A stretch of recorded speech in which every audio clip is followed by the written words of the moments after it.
This is the Pokemon land that Universal hasn't announced yet. And once you see how the ride works, you'll realize there's no other way to do it. Let me show you.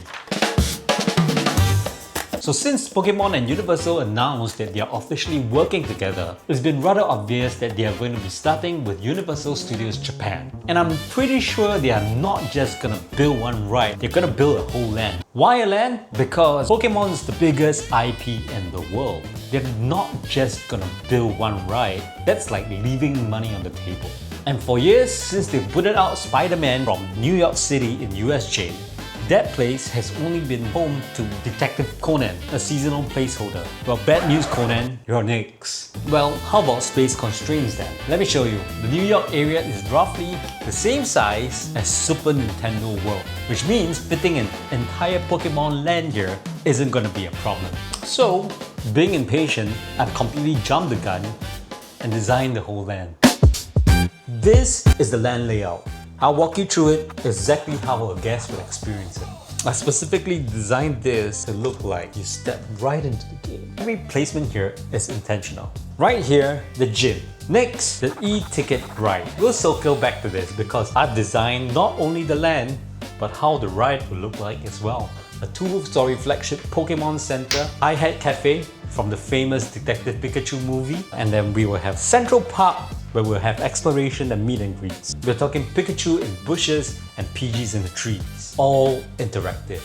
And then of course we have the family carousel, like the one at Pokepark Kanto right now. And then everywhere throughout this land, you will be able to encounter Pokemon. This is done by the use of animatronics and screen, from the piddles on the lamppost to the trubbish and the rubbish. Now, let's circle back to the gym.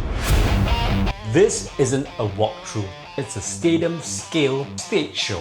High capacity, 3 acts. First act, Greninja versus Lucario. Live action actors of course. Well, they gotta be good at martial arts. Special effects, brought to life. Second, Gengar versus, hear me out, Gardevoir. And this will be like a magic show.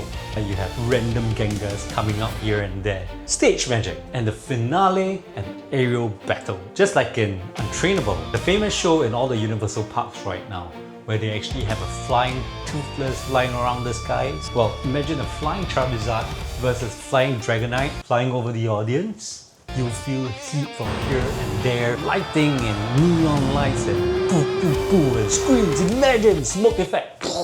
This alone will absorb thousands of guests a day. Thousands of guests. And then of course we can't leave without talking about the big e-ticket attraction, which I'm calling Wild Area.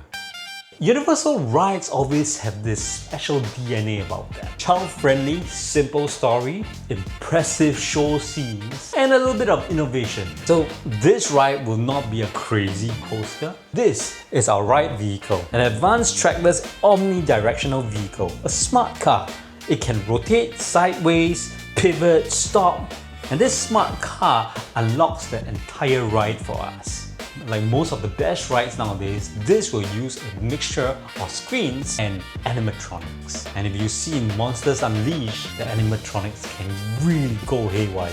Well, what are we waiting for? Let me take you on the ride. You enter a calm forest on a scientific research looking for an overgrown Mega Venusaur. You'll meet simple Pokemon, and then the vehicle floats through a river before a melodic appears and diverts you back. But something's wrong. Broken branches, scorched ground, cables tangled in vines. Team Rocket. That's right. Throughout this ride, you'll be taken on a journey to fix the mistakes that Team Rocket has made. You'll be caught up in a fight between the rampaging Mega Tyranitar, which will use the same technology as seen here in Jurassic World when you're being chased by the Indominus Rex. And then you have to eventually scale up a 90-degree cliffside, illusion of course, to eventually face the Mega Venusaur that we've been looking for. And just when you thought that everything is over, the space opens up vertically. A Gigantamax Charizard. Here's where everybody has to throw Pokeballs at the Charizard to stabilize it. And when that's done, a random mythical encounter to make sure everybody's happy living right. Oh, and did I mention, throughout the ride and land, you'll be able to catch Pokemon?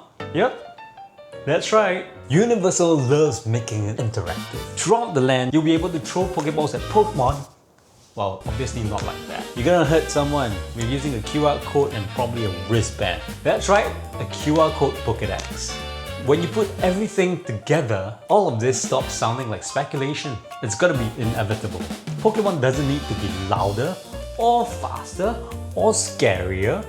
It just needs to be bigger. So, when it eventually comes to Universal, this is what it looks like. I'll see you in the next one. Stay shiny.